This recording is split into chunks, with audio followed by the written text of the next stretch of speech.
Hey everyone, thought I would do something similar to a video I did about a month ago where I work on projects that I've got in the garage and answer questions that I found on, online, mostly Facebook groups.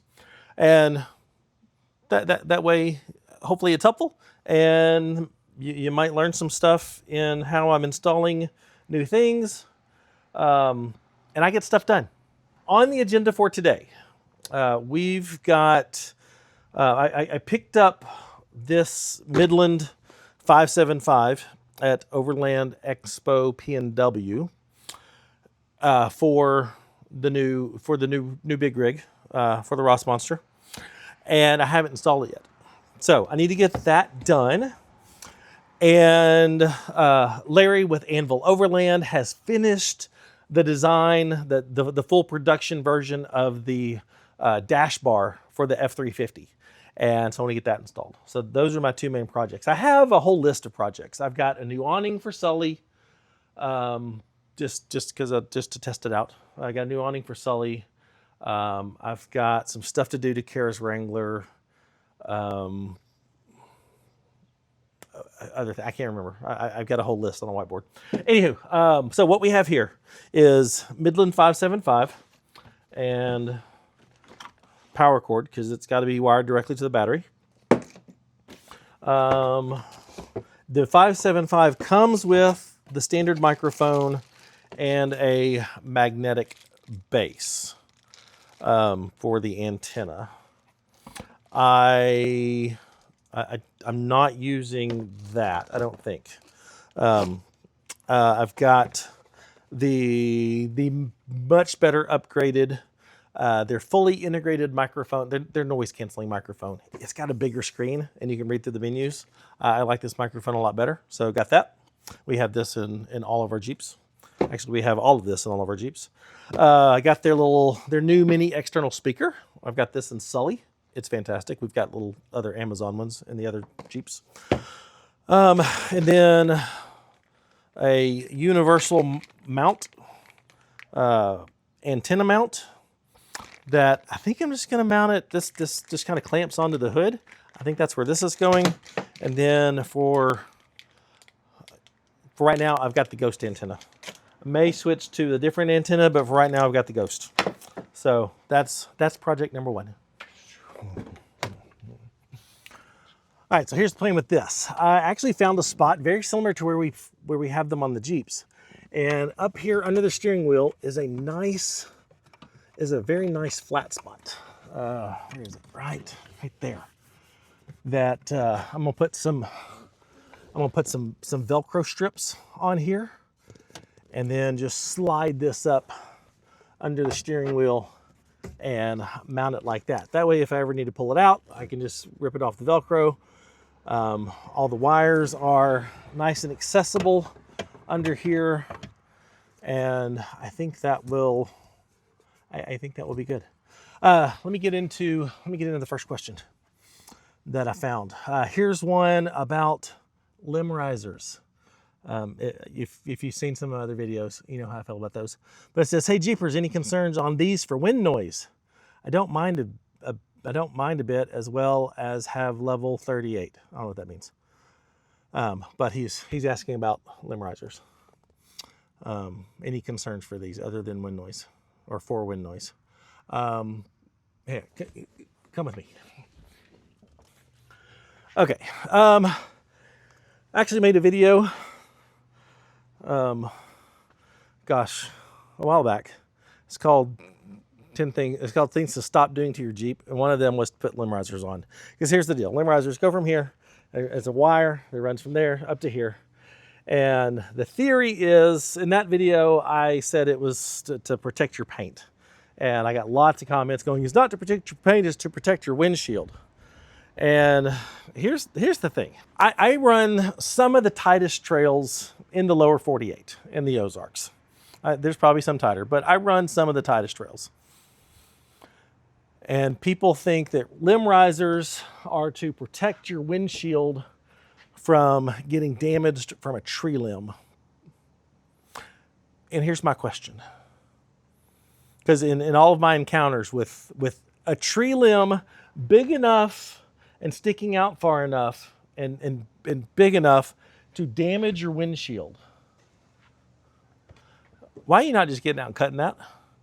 Like, just trim the trail. It's the tree limb overgrowing the trail, and if it's big enough to damage the windshield, why are you not just trimming it? And number two, the alternative is, why are you going fast enough down the trail that you're just smacking tree limbs into your glass hard enough to break the glass? Why? So that I think limb risers do great if you need some place to like hang your swimsuit to dry after going swimming. That'd be a good use for them. But for a practical standpoint of functionality on the trail, I don't get it. I just don't get it. If the trail is overgrown enough, you either need to be going slow through it, or you need to get out the chainsaw and trim it. But I don't know why you'd be going fast enough for a tree limb to smash your windshield, or you'd be driving through into a big enough tree limb to smash your windshield. So there you go. There's number one, limb risers. I don't get it. Well, I think I found the pass-through for the wiring. This is actually my very first time to pop the hood. I've had this thing for almost 2 months now. This is the first time I popped the hood. That's a failure on my part. Let's see. Hey, this thing has 2 batteries. Look at that. One over there and one over here. That's convenient. Let's see. Yep, there's my wire. There's my pass-through. Perfect. All right, so I've got to run both the power wire and the antenna wire through that grommet, which is really tight. So I've got best way to run stuff through the grommets is with a nice coat hanger. Where'd my tape go? There it is. So I'm going to tape these 2 things together.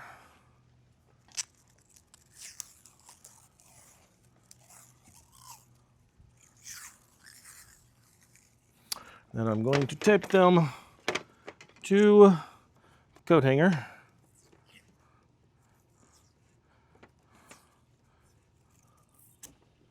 Just like that. And hopefully I can pull that through. That's a big hopefully. Let's see. There's my coat hanger. Let's see if I can pull the wires through. Oh, all right, they're there. Will they come through? Come on. Nope, it's not coming through. See? There we go. I got it. It worked. I honestly wasn't sure if that would work. All right, everything's wired. Everything's hooked up. So let's see if it turns on. Oh, yes, it's working there. Let's change channels. 16. Testing 1, 2. Testing 1. Up. I hear it on my radio over there.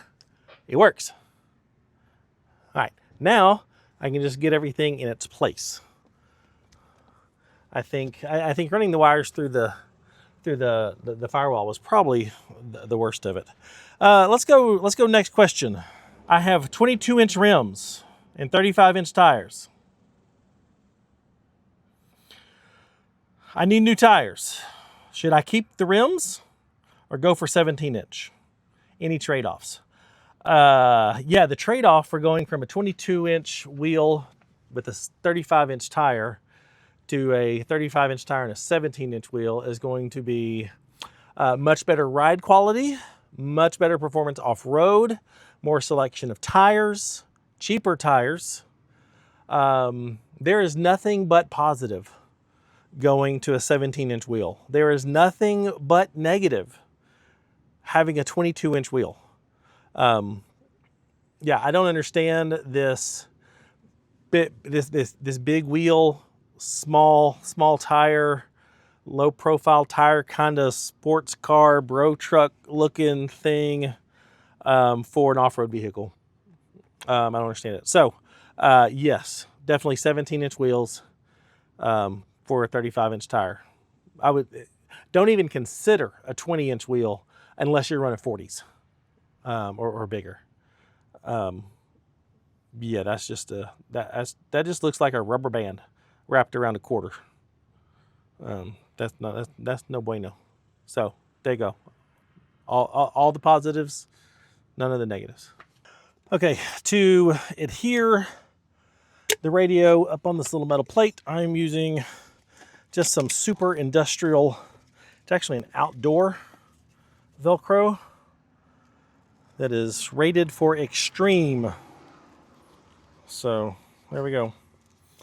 That should hold it. So I'm sticking it together. I'm going to cut it. And go there.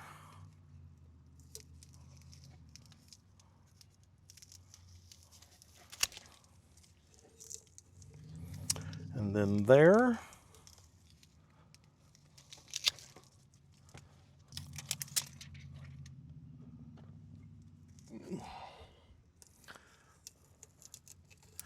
Sticky that like that. And then that one goes there.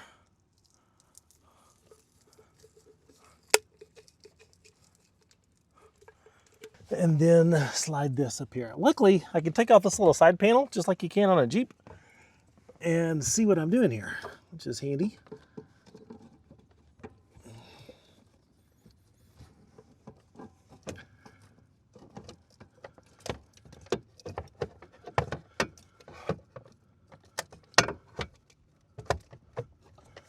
There, I think. Up there. Yeah. Oh, heck yeah. And then this is actually accessible right here with a microphone. Aha! Look at that. Perfect. I'll go up there. Talk. Yeah. Awesome. All right. Now to clean up the wires. All right. Next, I need to mount the speaker, and I'm just gonna double-sided sticky tape it with some industrial strength stuff up here on the dash. This has worked well on our Jeeps.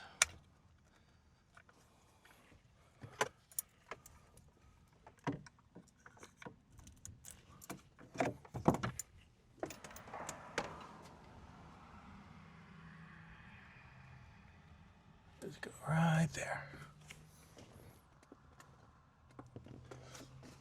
Perfect. That'll work. Now, I have to get all this wire tucked in here. That's the not so fun part. There we go.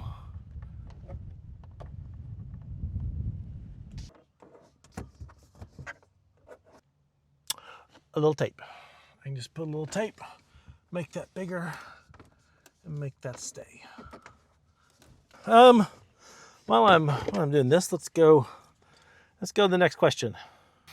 All right, someone asking about warranty issues. I think maybe it was out of naivete, but did not put two and two together that a lift and tires would void my warranty. Or is it just the lift? Or are tires a no-no? He's got a 2024 Gladiator, once put 33-inch tires on it, and has been told that a lift and tires could void the warranty. Well, the sad answer is that's just going to depend on your dealer and how friendly they are about modifications. Some dealers will have no problem. I've got dealers that worked on mine with 37s back when I first had Sully. I know some that just use that as an excuse to not do it. But the bottom line is, and the legal thing is, they have to be able to prove that the modifications caused the issue. The other downside, the other reality to that is, if they're going to argue with it, that means you have to get an attorney. That means it's going to cost you a lot of money to prove it. So I mean, bottom line is, if you put lift and tires on it, if you have issues with, you know, anything axle related, anything driveline related, axle shafts, potentially, you know, transfer case, that sort of thing, then they can make the argument that, you know, let's say put 37s on a vehicle that's designed for 33s, like, you know, a Rubicon. Yeah, I mean, there's a valid argument that's not designed for 37-inch tires. So yeah, that is definitely something you have to consider when, you know, I put that in the wrong spot. Definitely something you have to consider when modifying your vehicle is, you know, how much do you care about that stuff? For us, I mean, we do all our own maintenance. We make sure everything's in tip-top shape. So it's never been, we so far have not had any issues with any of our Jeeps. 2 of them are obviously outside of warranty. Poppy is not. This one is not. I'd be real curious what Ford would say with the modifications on this thing. We're still under GVWR, so they can't argue that. It does have 37-inch tires. I'm not sure what this came with from the factory, if it was 33s or 35s. But yeah, it'd be interesting to see what Ford does. Come on.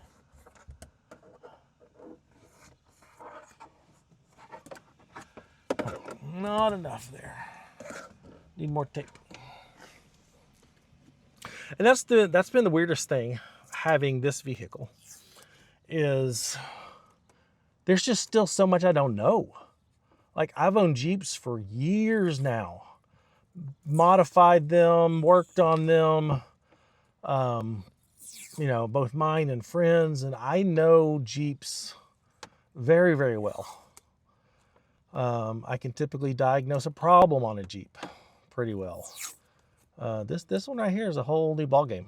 If something happens on this diesel, I'm not sure. I don't know where to start looking. So it'll be definitely a new learning experience for me. But that's part of the fun. Like figuring out all the interior things for this. I'm just learning this by taking stuff apart and looking. I mean, that's just the reality. Just started pulling apart the dash and stuff down here, and like, oh yeah, it can go there. Perfect. All right, I think that doesn't look too bad. What do you think? Does that look okay? The question is, the Cara I think it's gonna look okay. I mean, that didn't look too bad. I think that'll work. There's really no better place to run it. So, yeah, I mean, you can't see it there. So that's good. Can't see it there. Just need to pull that trim piece back on. We're good to go. All right, now that the radio is done, I mean, that is, you can't even tell where it is. That's awesome. And this, perfect. I put that right there or so. But I need to get this prototype bar off because I've got a new black. He reworked the connections here. Yeah. I'm excited. So I got to get this one off, which means I got to take off all of my little mounts. All right. While I'm dismantling that, let's see. This is actually from a friend of mine. Question is, the road pictured fair game? It's a very overgrown road. No close signs on the map or at the entrance, but I'm curious what's the technical legal definition of established. It's in national forest land. Walked 1.5 miles of it yesterday. It's drivable with a little deadfall clearing. Here's the key to this. He said it was on national forest land. And if it's on national forest land, that means it is governed by the motor vehicle use map. So I sent him a message and I said, yeah, national forests, especially depending on what state you're in, national forests aren't real keen on gates and signs and berms and those sort of things because either funding or they get torn down, you know, those sort of things. And so I said, I asked him, what does the motor vehicle use map say? And he took a look, and sure enough, it's not on the motor vehicle use map. Therefore, it is a closed trail. So saved him the potential getting a ticket by driving on a closed trail in the national forest. But that just goes to, I showed that one to just reiterate, you know, you gotta know what type of land you're on and what the rules are for that type of land, because national forest land has different rules than BLM land, which has different rules than national park land, which has different rules than fish and wildlife. So you got to know what type of land you are, what type of land you're on, and what are the rules governing that. Had that been BLM land and it actually showed up on a map, you know, he could have Googled BLM for that area, but for the most part, BLM is going to put up signs or gates. And yeah, BLM's pretty good about indicating at the spot that it's closed. So had that been on BLM land with no sign, probably would have been safe to keep going on it. But that's not a guarantee. So just make sure you know where you are. Almost done here. There. So if you missed the story on how this came to be, Larry is the owner of Anvil Overland, and he's a friend and patron of ours. When I knew we were getting this, I messaged him and I said, hey, I am pretty sure the mounting holes in these things are the exact same as a Jeep, little 10mm bolt. I said, can you take a look at this and come up with a solution for the Ford F-350? And so he actually went to his local Ford dealer, or actually he rented an F-350 in order to have it for a couple days to do all the measurements and do all the things, lay it out, and came up with the Ford F-350 dash bar. So, oops, well, there you go. So super talented guy. I mean, he's got his own CNC machining stuff, and he's fantastic. So if you own a Jeep or now an F-350 and you need a killer dash bar, Anvil Overland is the solution. Let me go get my new one and the black one, and I'll get it installed.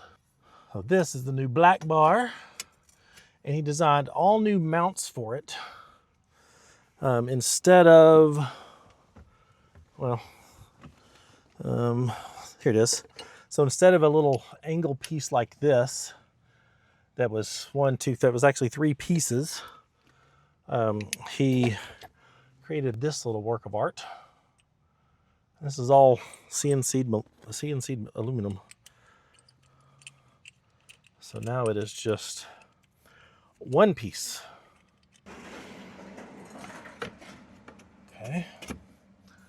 It goes like that. Oh yeah, that's awesomeness. He even goes so far as to put in a little tensioner piece that slides right along here, which I think is quite brilliant. Let's see, put that there. And so this just keeps the bar from having any kind of vibration as you're going down the road or trail. All right, now to put the stuff back. That's there, this is here.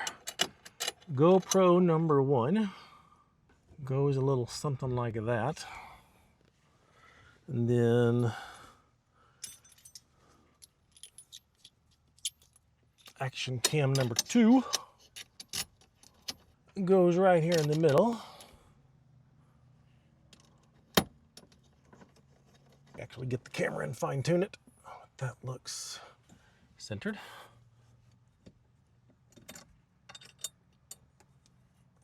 All right, let's go to the next question, which is, how much solar do you have right now, or how much solar do you need? That's a good question. The question of solar comes up a lot, and my answer is, honestly, unless you're staying parked for an extended period of time, camping for just multiple days and not moving, you don't, if you're on, what I would call a typical overland trip where you're traveling and then setting up camp for the night and then getting up the next day and on the move again, you don't really need solar for that. I have no solar on any of our vehicles. I do carry a 200 watt panel, a little suitcase panel style, that for especially when I'm like at expos, because then my Jeep's parked for 3 days and it doesn't move, and so it can't recharge the batteries from the alternator. So for that, I carry just a little Blue Eddy 200 watt panel.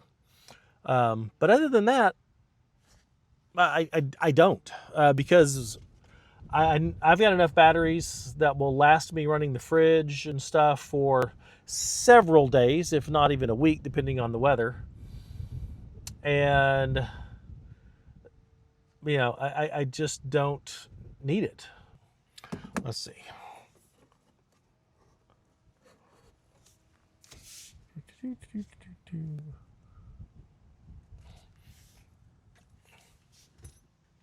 So the question for solar is, never install solar just to have it, because solar panels are heavy. It adds complexity to your setup. So unless you plan on camping for multiple days, I would not mess with solar, except for maybe having a little portable 200 watt panel, something like that. For example, the Ross Monster Upton has 600 watts of solar, because our plan is to go to an area and park and just be there for, I don't know, a week, 2 weeks, set up camp, go out and explore in the Jeeps. So for this, solar makes perfect sense, because we're not, the plan is to take this into places, set up a base camp, and then just stay there. So it just depends on the situation. I think for most people, I wouldn't mess with solar because it's just heavy, and just carry a flexible panel. Okay. Not bad. What do you think? I don't have the handheld anywhere. Oh, yeah. Because I didn't know what I wanted to do with it. Well, I don't think we should mount the handheld. Okay, I'm fine with that. Because they could just be sitting in here, okay. Or there's a whole we've got this now, here. So the handheld's just going to be for... I don't love this here. Okay, why? Because it blocks the screen. Not really. Yeah. Not really. Look. What's it doing? I have a key. What's it doing? Oh, there it goes. Why is it beeping? Oh, that door's on. See, it's just the wire because the that bothers me. Does it? It's an aesthetic thing. Okay, hold on. I'm just playing. Okay. Play away. Ooh! Okay, we've got their little... it could go over there. I can move the GoPro over a little bit more this way. Or move the GoPro all the way over. Put it beside the GoPro. Over there. Like there. Not there. Not there. Okay, yeah. See, I'm right-handed. It's very... Me too. I know. But it's just... Okay, hang on. What about... Does this bother your leg down here? Because I could double-sided tape... I've got the mount that Midland provides. We could just use it. Although, is that like touching your leg and stuff? Can you push some of that in there or no? No, not really. Okay. What about up here? What about here? Over this side. I don't want it on the left side. Okay. What about on the right? What about like right there?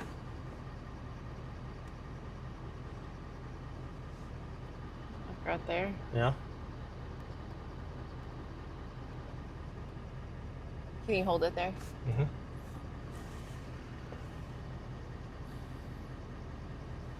Push your button. Push your seat because it's on my seat. Okay. No interference. I mean, it's yeah. See, that's why. That's why I like that. And then No, it's got to be. It's too much. This yeah. is this is not here. This Yes. can't go here. Yes, I agree. Okay. See? Your hand. It still can't go there. There. See? That's better.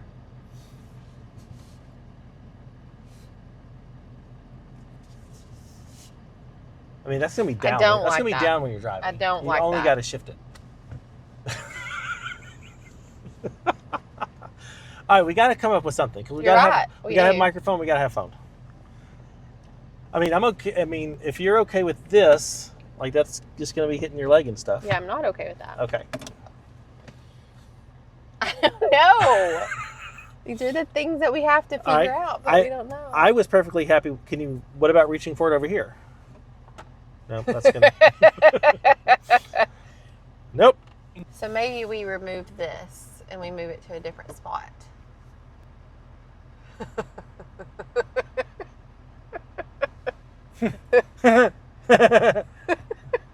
It's too But like, much. put that in drive. Put it in drive.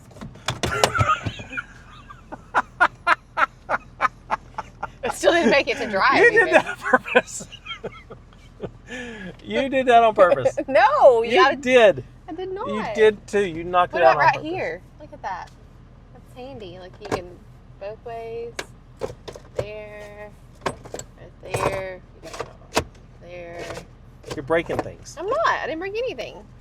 Nothing is broken. Except for your dreams.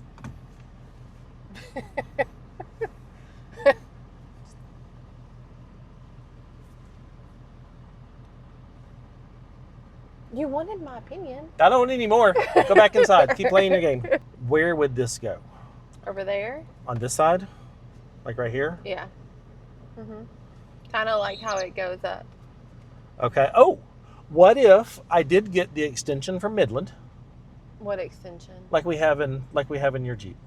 And it works? Yeah, it works. Okay. The Midland extension works. It's the Okay. Amazon that doesn't. If I get the extension from Midland and can wire it to over here, then I can do that. And have this coming from over here. Was the problem. It was when it was the Amazon extension. It's not a problem now. So do we have a Midland extension? No, We do not. no, I don't have one. I thought you just said it was whatever's in our vehicles. Well, yeah, they're in use. Well, can you undo it and see No, what it would look No, like? they're all mounted and zip tied and everything. Hmm. So let's say this is here. That's there. Okay. Yes. Be like that. All right, Yes. now grab it and pull it. That's very tight. Yeah. You will have to put a little umph on. Well, I mean, I can extend it maybe to over here. How long is the extender? Real long. Huh? Real long. Oh, so then it would be reaching. Yeah. It wouldn't be so loose. Okay, I'll do that. Okay. But for now. Okay. But for now, we keep it off because I'm not going to deal with that. Okay. What? You move more? No, it's good. All right, and snug. Boom. Okay. Okay, let's see if you know the answer to this question. These are questions I found off just Facebook groups. Oh, People's questions. So this was about batteries. Oh, why would I know this? I'm not the one that See, gets batteries. you might know. overnight. Say Since- running dual Optimas with an upgraded alternator. Running what? Dual Optima batteries. Okay. Okay. Fridge freezer is killing the batteries, even though they have plenty of time to charge. Okay. What do I do? You get a refrigerator that doesn't have a freezer in it. No. Yeah. No. Optimas are horrible batteries for his use case. Well, yeah, I knew that. You did not. The batteries are horrible anyways. Get some like Lifetime or something like that battery. Lithium. He needs lithium. That's the lie part. I have Renogy batteries. They're not Lifetime. Well, I'm just saying. And when I've had anti-gravity batteries, lithium batteries. Yeah. Lithium batteries are what he needs because Optimas are AGM batteries. But you also don't need a fridge-freezer combo. The freezer part is pointless. He didn't say that if you run in the fridge. I have a fridge-freezer combo. Your little 20 is a fridge-freezer combo. Then why did he phrase his question? I don't know.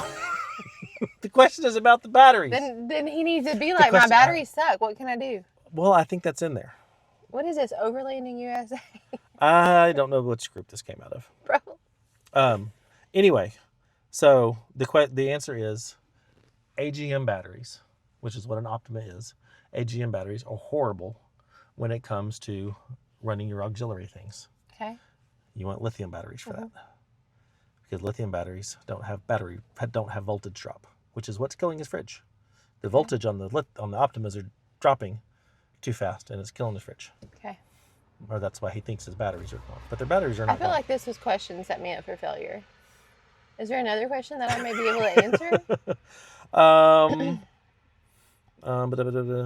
Yes, I'm planning I'm planning my first real overlanding trip, and was wondering what's a reasonable distance to travel in a day.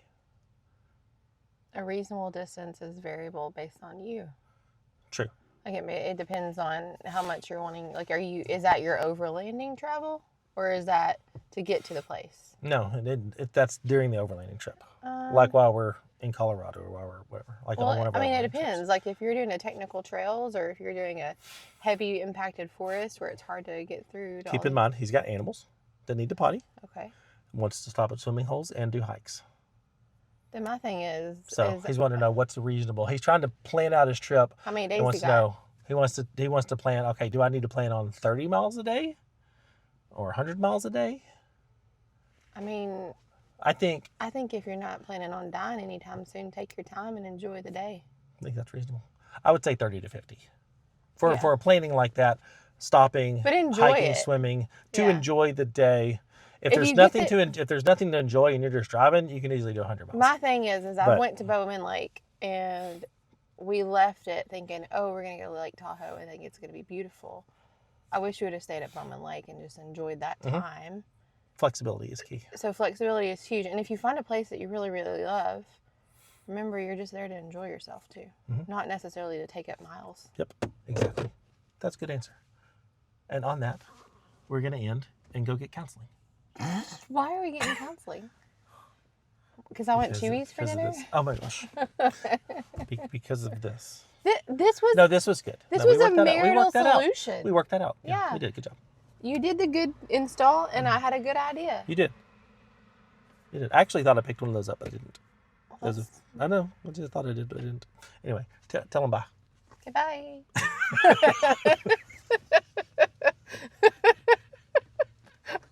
I'm actually ending it there. I'm going to legit end it there.